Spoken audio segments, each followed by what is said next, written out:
The British royal family, custodians of a staggering £15.8 billion in real estate holdings, rake in an estimated £442.6 million in net profit annually. Additionally, King Charles and Prince William pocket profits of up to £50 million for their personal use, generated from leasing land to public hospitals, schools, prisons, military facilities, ports and riverbanks. Exempt from inheritance tax on personal real estate, and with the monarchy set to receive an additional £45 million in sovereign grant this year, why did they resort to accept a £1 million donation from the bin Laden family and millions in cash from a Qatari sheikh? In July 2022, reports emerged that Prince Charles, now King Charles, accepted £1 million in donations in 2013 from Baqir bin Laden and his brother Shafiq, half-brothers of Osama bin Laden. This donation was given to the Prince of Wales Charitable Fund. The Sunday Times reported that Charles met with Baqir bin Laden at Clarence House on October 30, 2013, where he agreed to accept the donation just 2 years after the US forces killed Osama bin Laden. This revelation ignited public controversy given Osama's role as the mastermind of the 9/11 attacks. Sources told the Sunday Times that advisors urged Charles not to accept the donation, while another, close to the prince, questioned why he would broker deals with a name and family that not only rang alarm bells, but aroused abject horror around the world. One household staff member said they were vociferous with the prince, but were shouted down.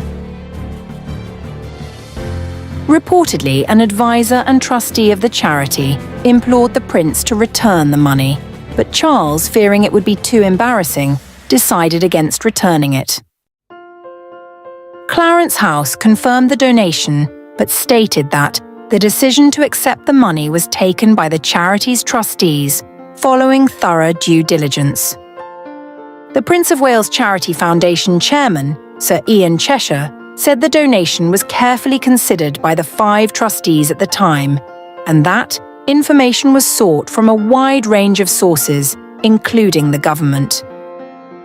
A member of the charitable fund told the BBC that the sins of a father should not be visited on the rest of the family, and that is how the Charity Commission decided against launching an investigation into the donation. In June 2022, it was revealed that King Charles, then the Prince of Wales, had accepted substantial cash donations from Sheikh Hamad bin Jassim, the former Prime Minister of Qatar. The total amount was approximately £2.6 million, delivered in multiple instalments between 2011 and 2015. These funds were reportedly handed over in various containers, including a suitcase and shopping bags from Fortnum and Mason, during private meetings that were not documented in the official court circular. The allegations first surfaced in the Times, prompting immediate scrutiny of the circumstances surrounding these donations. King Charles's office defended the transactions, asserting that the money was promptly transferred to his charitable foundation, the Prince of Wales Charitable Fund. They maintained that all appropriate governance procedures were followed, and auditors confirmed the legitimacy of the donations after a thorough inquiry during their audit process. The Metropolitan Police subsequently initiated investigation to assess whether any criminal activity had occurred regarding the acceptance of these funds. Concurrently, the Charity Commission for England and Wales announced it would review the situation to determine if it warranted further inquiry. Ultimately, in July 2022, the Charity Commission concluded that there was no need for an investigation, as they received sufficient assurance that due diligence had been conducted prior to accepting the donations. In 2021, Michael Fawcett, who had been Prince Charles's aide for 40 years, resigned from his position as chief executive of the Prince's Foundation, amid accusations that he offered to help Saudi businessman Mahfouz Mubarak bin Mahfouz secure an honorary Commander of the Most Excellent Order of the British Empire and British citizenship. These allegations stemmed from reports in the Sunday Times and the Daily Mail. Fawcett allegedly coordinated with fixers to offer Mahfouz Mubarak knighthood in exchange for donations to Prince Charles's residences and charities. His actions included paying thousands of pounds to fixers connected to the prince who claimed they could secure Mahfouz an honorary CBE. Reportedly, Mahfouz donated large sums of money to restoration projects of interest to Prince Charles.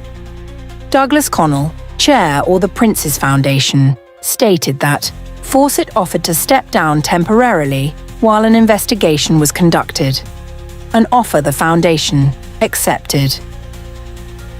Ultimately, Fawcett resigned from his post as an investigation ordered by the charity found that he indeed coordinated with fixers regarding honours for the Saudi donor.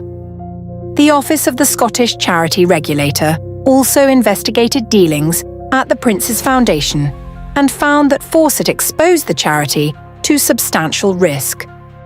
Following the allegations, the Metropolitan Police launched a cash for honours investigation as Clarence House defended Prince Charles, stating he had no knowledge of the alleged offer of honours or citizenship to Mahfouz.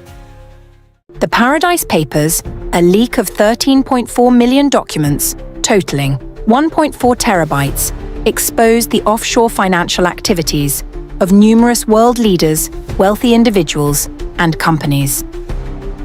The leak originated from the Bermudan law firm Appleby and included loan agreements, financial statements, emails, and trust deeds. A German newspaper, Süddeutsche Zeitung, obtained the files and shared them with the International Consortium of Investigative Journalists, who then collaborated with 95 media partners to investigate and publish the findings on November 5, 2017. The Paradise Papers revealed that the Duchy of Lancaster, which provided Queen Elizabeth II with income, had invested around £10 million in offshore funds in the Cayman Islands and Bermuda. A small portion of these funds was invested in Bright House, a rent-to-buy furniture firm accused of irresponsible lending, and Threshers, a company that went bankrupt, owing £17.5 million in UK tax. The Duchy stated that the Bright House holding now equates to £3,208, and they were unaware of the specific investments made by the funds. These revelations sparked considerate embarrassment and backlash. While there was no suggestion of illegal activity or tax avoidance, the Queen's financial advisors faced scrutiny for potentially bringing the monarchy into disrepute. Campaigners such as Labour MP Margaret Hodge expressed outrage that the monarchy's reputation could be tarnished by involvement in tax avoidance schemes. Anti-monarchy campaign group Republic called for greater transparency and accountability regarding the Queen's investments and potential influence on government tax policies. The Duchy's annual report includes a summary of its holdings and financial performance, although specific details of offshore investments are not disclosed. Despite being exempt from UK tax laws, the monarch voluntarily pays tax on their income from the Duchy. The controversy surrounding Queen Elizabeth II bailing out her son, Prince Andrew, in his sexual assault case brought increased scrutiny on the royal family's finances and their use of wealth. Virginia Giuffre sued Prince Andrew, alleging he sexually assaulted her on 3 occasions when she was 17, claims Andrew repeatedly denied.